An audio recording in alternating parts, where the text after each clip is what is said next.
Biólogos no Ar, a ciência no RCA. Um programa da Delegação da Ordem dos Biólogos dos Açores. Coordenação de Carlos Leal e Isabela Morim. Mais ciência, mais perto.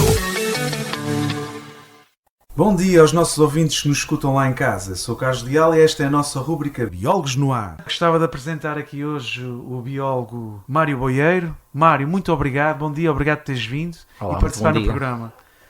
Mário, gostava de começar aqui, entre aspas, a quebrar o gelo e perguntar-te uma pergunta pessoal e um bocadinho a tua história de vida. Porquê é que escolheste ser biólogo? O que é que te levou a ser biólogo? Ou seja, isso vou ter de recuar bastante tempo na minha vida. Eu, quando era pequeno, tal como a maior parte das crianças, tinha um fascínio pela natureza e um fascínio pela diversidade, sobretudo de animais.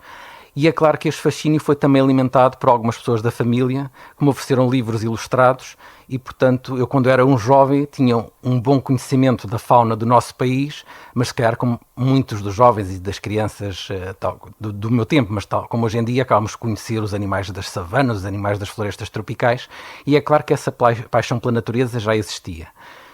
É claro que também chega o momento em que temos de tomar grandes decisões, não é? E as decisões é quando temos de escolher um curso, que caminho é que nós vamos escolher.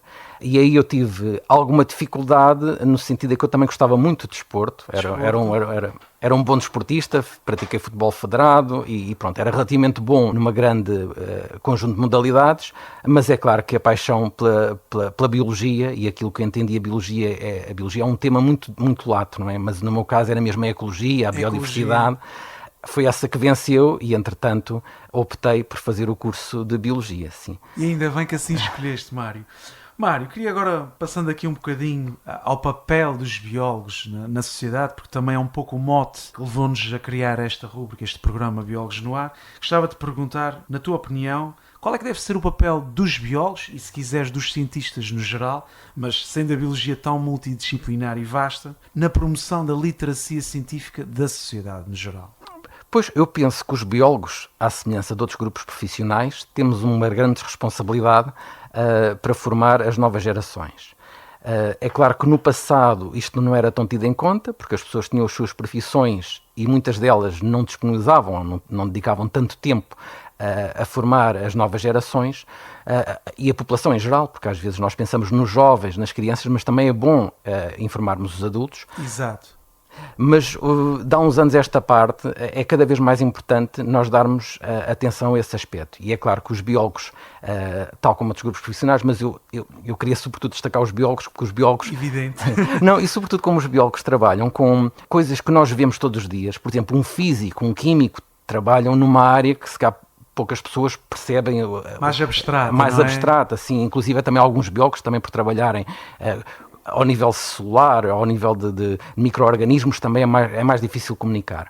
Mas muitos dos biólogos, sobretudo aqueles como eu, que trabalham com biodiversidade e ecologia, os ecólogos, né? Criamos uma ponte, penso eu, relativamente fácil com a maior parte das pessoas, porque falamos de coisas que elas conhecem. Falamos comum, quase, né? Falamos dos animais, falamos das plantas, falamos dos polinizadores, um tema que me agrada bastante, e, portanto, sinto que nós temos uma responsabilidade acrescida, no sentido em que já temos um elemento comum em que é muito mais fácil poder falar com as pessoas. E é claro que podermos passar algum do nosso conhecimento, alguma da nossa sensibilidade, algumas das nossas preocupações para o futuro, tendo em conta, por exemplo, que boa parte das espécies do nosso planeta já estão há algum tempo ameaçadas de extinção. Portanto, penso que temos uma responsabilidade e, ao mesmo tempo, temos conhecimento para tal. Mas esta sensibilidade é extremamente importante, não apenas para esta faixa da população, jovens, crianças e eventualmente até mesmo adultos, mas também para os decisores políticos. Para os decisores políticos, ora muito bem. E penso que isso é uma também de umas conquistas mais recentes, quando digo mais recentes, das últimas décadas, por exemplo, sim. Em que os políticos estão muito mais abertos à discussão e ficarem a par dos vários problemas nos vários setores de atividade, e eu penso que, mais uma vez, a responsabilidade dos biólogos é fazer chegar as suas preocupações, o seu conhecimento também a essas pessoas, para elas tomarem as melhores decisões, porque, afinal de contas, são as decisões de um número restrito de pessoas que vão afetar as nossas vidas durante vários anos. Portanto, é importante dedicarmos algum tempo também para sensibilizarmos as pessoas que tomam decisão. E estando os biólogos e os outros cientistas na posse do conhecimento privilegiado, no sentido de são os primeiros muitas vezes a descobrirem, por exemplo, agora no caso da pandemia do Covid, foram biólogos que estudaram, no fundo, o vírus e possibilitaram assim a outros cientistas da classe biomédica poder-se combater o flagelo que foi a pandemia. Como falaste, Mário, dando agora, ou voltando um bocadinho à parte da tua resposta, que referiste polinizadores, eu tinha aqui uma pergunta que acho que é muito importante para quem nos escuta lá em casa, que tem a ver com a importância dos polinizadores. Hoje em dia é um tema muito atual e em voga. E já de senso comum também. Como especialista, será que podes nos elucidar melhor sobre este grupo, a importância dele em termos ecossistémicos e quais as consequências de um eventual desaparecimento ou uma redução, fragmentação drástica? Que tipo de impactos é que isto pode ter na vida de todos nós? Pois, começando por o facto dos polinizadores ser agora um tema em voga, são um tema em voga precisamente porque se percebeu que muitas dessas espécies as suas populações reduziram bastante, estão bastante afetadas e, portanto, é importante, poderiam ser um outro grupo qualquer, mas é importante conservarmos todas as espécies do nosso planeta. É claro que os polinizadores têm uma importância, diria, um pouco diferentes dos outros grupos, porque eles estão diretamente, influenciam o nosso cotidiano, porque cerca de 80% das plantas são polinizadas por insetos e um grande número das plantas que são utilizadas na nossa alimentação dependem também da polinização por insetos. Portanto, ao preservarmos os ambientes e ao conservarmos os insetos, eu não queria, pronto, acabei por falar de insetos, é claro que polinizadores podemos entender um grupo maior que os insetos. Eu trabalho sobretudo com insetos, mas é claro que noutras regiões do planeta há outros grupos animais, como as aves, os morcegos, que também fazem a polinização. Um aspecto também que eu gostaria de destacar, quando falamos de polinizadores, é que de modo geral nós associamos sempre à abelha do mel, mas são muitos mais os polinizadores, para além da abelha do mel, e muitas das outras espécies, que para a maior parte das pessoas são desconhecidas, têm um papel ainda mais importante do que a abelha do mel. Se me permites um parênteses, eu costumo dizer a pessoal amigo que é como se fosse a mascote, e é como, por exemplo, o cagarro, é uma ave emblemática cá nos Açores, tens a campanha do SOS Cagarro, mas é uma ave marinha com um papel importante no ecossistema marinho, mas todas as outras também o têm. E, por exemplo, eu às vezes penso, como eu gosto também da agricultura, lembro-me sempre da minhoca. Acho que a minhoca também é um animal vital para a vida do ecossistema do solo. Mas não é a única, trabalha, não é? Como estavas a referir. Desculpa interromper-te, mas achei que era interessante também dar esse... Não, eu agradeço por teres interrompido e realmente considero que o facto de destacarmos a abelha do mel é um inseto que a maior parte das pessoas gostam, um inseto que nos dá um recurso, pronto, dá-nos o mel, mas dá-nos outros produtos para além do mel, e ao mesmo tempo poliniza diversas das culturas e é um polinizador eficiente para muitas das culturas. É claro que depois depende da espécie de planta, é mais ou menos eficiente, mas é claro que é uma espécie que nós podemos utilizar como bandeira para salvaguardar um conjunto de outras espécies. E isto também para dizer que em diversas zonas do mundo há um conjunto de atividades que estão a ser promovidas para aumentar as populações de abelhas, que implica haver alguns cuidados, não se cortar a vegetação antes de dar flor, ou seja, há um conjunto de iniciativas que podem ser desenvolvidas que às vezes em primeira análise é para proteger a abelha do mel, mas há muitas outras espécies de polinizadores que vão ser beneficiadas com essas medidas. E perguntava-te também que as consequências está implícito na tua resposta, sendo polinizadores, e podemos particularizar num grande grupo que é os insetos, na eventualidade de desaparecerem algumas dessas espécies ou fragmentarem, vamos sentir claramente muito esse impacto até na nossa alimentação, possivelmente, não é? Sim. Não é assim?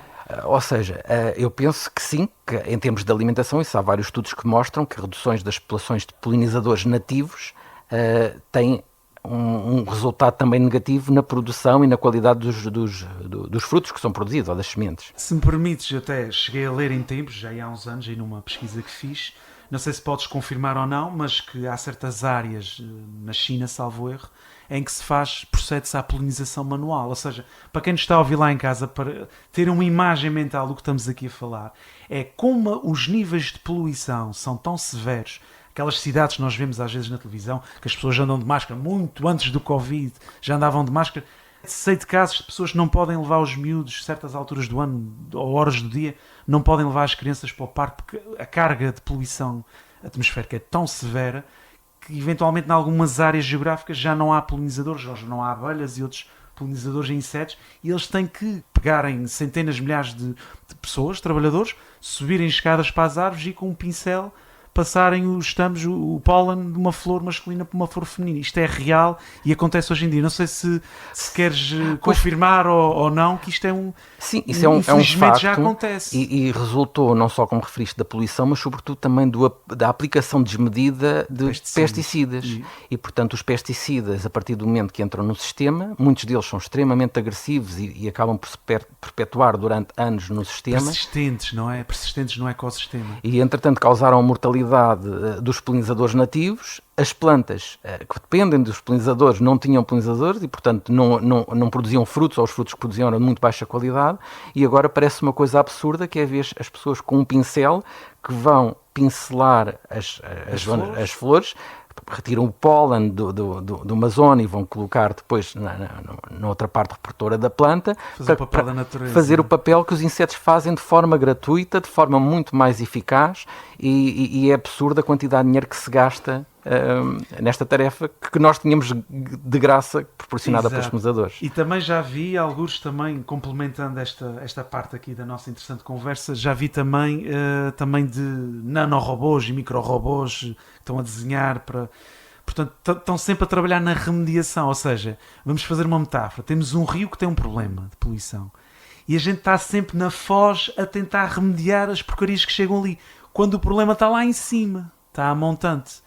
E foge sempre à resolução porque está sempre a adiar, sempre, e eu acho que essas questões aqui que tu mencionaste e esta ideia também dos robôs para fazerem a polinização é um bocado isso. Nós não estamos a atacar o problema de frente nesses casos, estamos só a adiar a resolução. E posso só acrescentar uma coisa, claro, se me permites?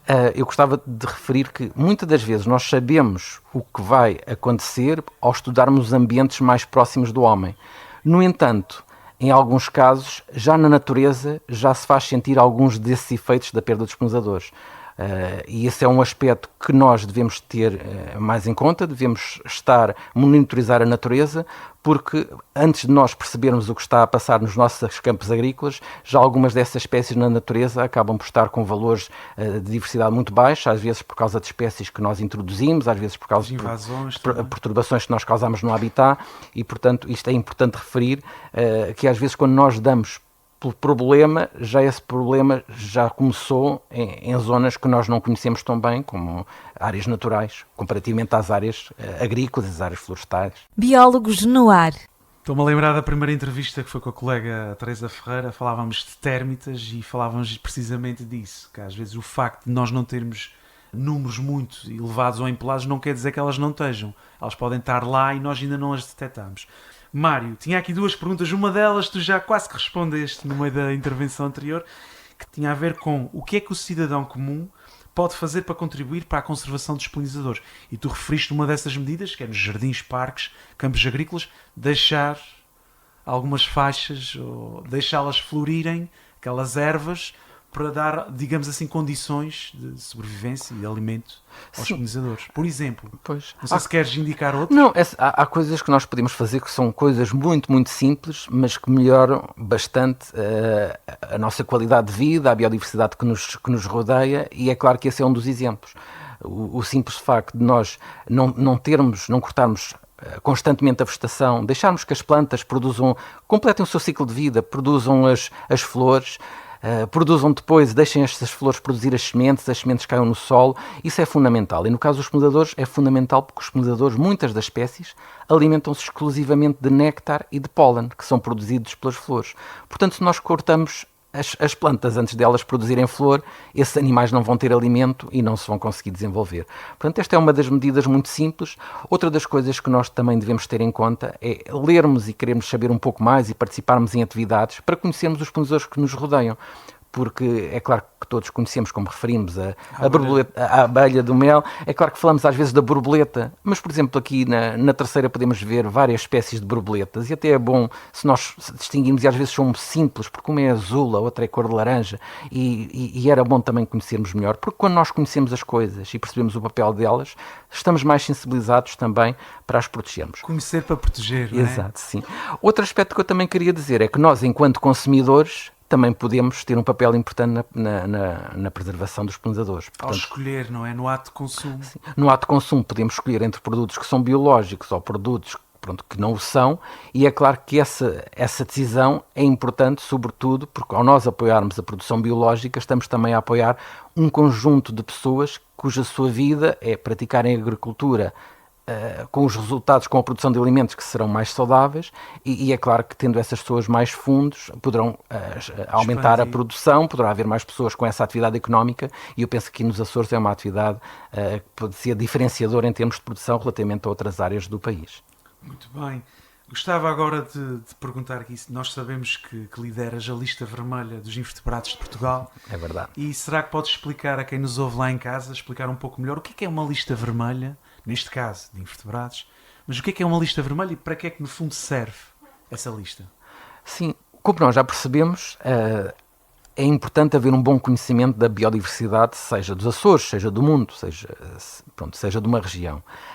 E ao conhecermos essa diversidade, percebemos que há um conjunto de espécies, umas que são comuns e outras que são raras.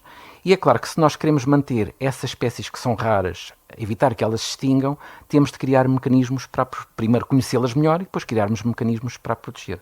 Portanto, uma lista vermelha acaba por ser o resultado de um processo de análise feito para várias espécies, em que nós conseguimos identificar esta espécie está ameaçada de extinção, estas outras não estão, porque são espécies relativamente comuns. A partir do momento que identificamos um conjunto de espécies que estão ameaçadas de extinção, e é claro que essas espécies, do modo geral, são classificadas em três categorias: espécies que são vulneráveis, ou seja, estão um pouco ameaçadas, mas não estão muito; espécies que estão em perigo, já estão mais ameaçadas; e espécies criticamente em perigo, que são um conjunto de espécies para as quais, se não houver algumas medidas com vista à recuperação das populações, rapidamente depois, é claro, vai depender das ameaças que elas sofrem, mas a tendência é, eventualmente, se não houver medidas, elas rapidamente se extinguem. Portanto, isto para dizer que essa lista é uma compilação, é uma lista de um conjunto de espécies. Neste caso, o trabalho que eu estou a coordenar é o Livro Vermelho dos Invertebrados de Portugal Continental, em que vamos identificar um conjunto de espécies de vários grupos de invertebrados. Portanto, para que percebam a diversidade de grupos, há alguns grupos que são crustáceos, outros são bivalves, que são mexilhões de rio, as espécies que nós estamos a avaliar. Estamos também a identificar gastrópodes, ou seja, caracóis e lesmas, uma grande diversidade de grupos de insetos, entre libelinhas, borboletas, moscas das flores, formigas, uma grande diversidade de grupos, e também aranhas. Mas isto para dizer o quê? Que este trabalho está a ser pela primeira vez feito no continente, em que estamos a avaliar mais de 800 espécies de invertebrados. 800 espécies. São muitas mesmo. Mas nos Açores já foi feito um trabalho de avaliação, sobretudo com espécies endémicas, e esse trabalho já está publicado, já existe legislação a proteger várias das espécies endémicas dos Açores, e, portanto, os Açores, nesse aspecto, estão mais à frente do que no continente. Sabias que era um biólogo que fazia este trabalhinho? Muito bem. Gostava de perguntar aqui, na sequência deste trabalho hercúleo que tem vindo a ser feito a nível de tentar criar ferramentas de apoio à decisão, e já tinhas mencionado há pouco a importância de passar a mensagem também à classe política, não é? Achas que as pessoas, quer governantes, quer o público geral, estão despertas para esta realidade e os perigos imediatos da fragmentação de habitats, desaparecimento de espécies, tudo isto agravado num contexto de alterações climáticas? Achas que, e de fenómenos antrópicos como a poluição, os pesticidas, achas que as pessoas e os governantes, se quiseres particularizar num ou noutro ou no geral, qual é a tua opinião? Qual é a tua visão? Pois, eu penso que eu partilho-se cá um pouco da tua opinião, ou seja, nós temos a informação, nós sabemos o que é que pode vir a acontecer, porque felizmente hoje em dia trabalhamos com modelos que nos dão alguma previsão do que pode vir a acontecer, mas em muitas áreas acabamos por tomar a iniciativa e fazer as coisas já relativamente tarde. E, portanto, acho que cada vez é mais importante, quando os problemas estão identificados, é tentar agir com a máxima brevidade. Por exemplo, o caso das espécies invasoras são um problema muito grave nas áreas protegidas mesmo nos Açores. Espécies invasoras que foram detectadas há algumas décadas e na altura estavam bastante confinadas. Não foi feito o seu controle atempadamente e agora temos um conjunto de projetos, como os projetos LIFE, onde a nossa colega Teresa Ferreira participa, em que tem um problema imenso que essas espécies agora espalharam-se de tal maneira que o seu controle é mesmo difícil, e a erradicação dessas espécies, que seria o desejável, é mesmo impossível. Portanto, quando nós temos informação, temos sempre que possível agir e agir com a máxima brevidade possível, tanto mais que hoje em dia é fácil comunicarmos entre nós, ou seja, hoje em dia facilmente comunicamos com as pessoas que tomam decisões, facilmente comunicamos com o público e com as novas gerações, portanto a informação circula, a informação sobre a necessidade de tomarmos medidas a curto prazo também circula. Às vezes o problema é mesmo essas decisões vão sendo adiadas, sim, e acaba por, às vezes quando vêm, já o sucesso dessas ações já não será tão grande quando deveriam ter sido tomadas, quando foram identificadas. Mas dirias que, por exemplo, particularizando na classe política, hoje em dia, os presidentes, os secretários da Agricultura, do Ambiente, estão munidos de muito mais informação, de documentos como esta lista vermelha dos invertebrados e outros, que lhes apoiam profundamente a decisão, no sentido de ser uma decisão mais consciente, ecologicamente falando, não é? Sim, hoje em dia, felizmente, quem toma as decisões políticas tem umas equipas que os apoiam, que são relativamente multidisciplinares e com pessoas competentes, e não só essas pessoas que os informam também estão informadas e na minha opinião, a maior parte delas tem uma rede de contactos também com especialistas e com a sociedade civil que os vai informando, e portanto, nesse aspecto não acho que não seja por haver informação e não chegar a informação. Por vezes, eu tenho essa experiência, às vezes tem de se esperar para haver um projeto, um financiamento específico que venha, entretanto, enquanto esse financiamento não chega, não se faz nada. Para se ter a oportunidade para avançar no terreno, para se ter a oportunidade. Por exemplo, a minha experiência profissional, tenho feito trabalho tanto no continente como no arquipélago da Madeira, pronto, são várias as ilhas, e também no arquipélago dos Açores, e às vezes o problema é que também há um projeto, agora é outro aspecto, às vezes há um projeto para se fazer uma atividade, mas depois não há mais financiamento para além do projeto e as coisas param, quando na realidade devia haver um trabalho contínuo.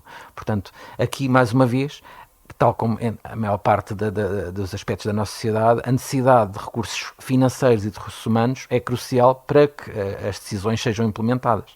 Uma vez tomadas essas decisões, sejam implementadas a curto prazo. Para haver legado depois, não é? Para haver continuidade e legado. As coisas não pararem ali só naqueles 2 anos ou 4 anos. Sim, para não ser só, houve um projeto que supostamente era para monitorizar algo ou para controlar algo, e quando acabou o projeto simplesmente esqueceu-se. Não, deve de haver uma atenção contínua, porque, como referi, por exemplo, no caso das espécies invasoras que nós falamos agora, é claro que se não há uma ação contínua, todo o trabalho que foi feito durante 4 ou 5 anos, depois, numa década, dá-se completamente por perdido se não houver ações pelo meio. Muito bem, estamos a chegar à reta final aqui do nosso tempo, que já está a escassear. Portanto, agora, para rematar a nossa agradável conversa, gostava de fazer uma pergunta mais pessoal. Ser biólogo, e em particular nos Açores, sei que não estás sempre cá, mas passas algum tempo cá, tens passado, é uma boa aposta pessoal? Sentes-te realizado a trabalhar nesta área? E achas que o trabalho dos biólogos é reconhecido? Sim, eu creio que sim. Por um lado, tenho a felicidade de estar num grupo de biodiversidade dos Açores e na Universidade dos Açores, que fazem um trabalho excelente na área da biodiversidade. Portanto, o grupo da biodiversidade dos Açores é reconhecido internacionalmente pelo exato. Trabalho que faz com a biodiversidade em ilhas, pela conservação da biodiversidade das ilhas, reúne um conjunto de cientistas que também são reconhecidos internacionalmente e colabora também com pessoas, algumas delas também formadas e que durante anos estiveram a trabalhar aqui na Universidade, mas agora já têm a sua vida fora do nosso país, fora da Universidade dos Açores e até fora do nosso país. E, portanto, nesse aspecto, não poderia ter sido melhor acolhido senão estar na Universidade dos Açores, no CE3C, que é o grupo de investigação onde eu estou, e no grupo da Biodiversidade dos Açores. E é claro que os Açores também possibilitam manter estas colaborações que eu tenho. Portanto, antes de vir para os Açores, eu já trabalhava com o tema das ilhas, estava baseado na Faculdade de Ciências da Universidade de Lisboa, já trabalhava com o tema da biodiversidade das ilhas, sobretudo com trabalhos no arquipélago da Madeira, mas o facto de estar aqui nos Açores aumentou, diversificou a minha rede de contactos, mantenho os contactos com as pessoas da Madeira e até consigo que algumas dessas pessoas participem em projetos e colaborem com os projetos aqui na Universidade dos Açores, e ao mesmo tempo há um conjunto de investigadores no continente que, não trabalhando necessariamente com a biodiversidade das ilhas, acabam por nos ajudar, dada a complementaridade da sua formação, acabam por nos ajudar neste tema da biodiversidade das ilhas, que é onde eu estou a trabalhar atualmente. Biólogos, conversas sobre formas de vida. Então peço-te só para terminarmos uma mensagem ou um conselho rápido para eventuais biólogos que possam estar a escutar esta conversa lá em casa. O que é que lhes dirias? Uma das coisas que eu gostava de dizer é que, tal como me disseram a mim há mais de 20 anos atrás, que a biologia era uma profissão de futuro. E na prática, a minha experiência pessoal é que cada vez mais falamos em biologia, cada vez mais não só o público de modo geral, como os decisores políticos estão sensibilizados para este tema da biologia, e eu quando estou a falar em biologia, mais uma vez, falo na minha área, que é a ecologia, porque biologia é um tema extremamente vasto, não é? Há colegas que trabalham biotecnologias, trabalham em hospitais na parte de saúde humana, portanto é uma grande diversidade, mas nesta área que é a minha experiência pessoal, eu penso que vai cada vez mais haver desafios no futuro, porque temos agora de enfrentar o problema das alterações climáticas, que é um tema extremamente grave, e há muitos biólogos que têm feito trabalho notável nesta área. Portanto, todas as pessoas com as ferramentas que são proporcionadas aos biólogos têm alguma capacidade de recolher informação, de conseguir trabalhar melhor essa informação para comunicar às pessoas que depois podem tomar decisões.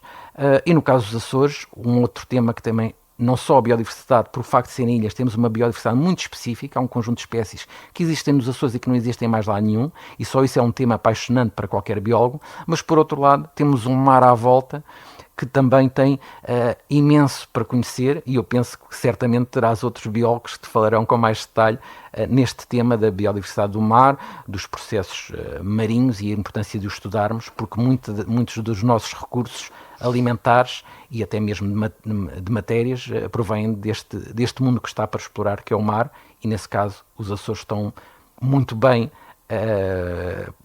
posicionados para poder fazer esse estudo. Portanto, a biologia continua a dizer, passado mais de 20 anos depois, que é uma profissão de futuro. Bem, Mário, só me resta agradecer, muito obrigado por teres vindo, pela tua participação e colaboração, e vamos ver de certeza absoluta por aí, porque vamos continuar a colaborar em projetos em parceria. Muito obrigado. Mário, até breve. Obrigado. Um agradecimento especial ao Hélder Xavier pela sua colaboração neste programa. O programa Biólogos no Ar é produzido pela Delegação Regional dos Açores da Ordem dos Biólogos, em parceria com o Centro de Ecologia, Evolução e Alterações Ambientais, Grupo da Biodiversidade dos Açores e Universidade dos Açores, e com o Observatório do Ambiente dos Açores, Centro de Ciência de Angra do Heroísmo e com o Rádio Clube de Angra. Mais informações, contactar a Direção Regional dos Açores da Ordem dos Biólogos em delegacão.acores@ordembiólogos.pt ou visitar o website da Ordem dos Biólogos, ordembiólogos.pt.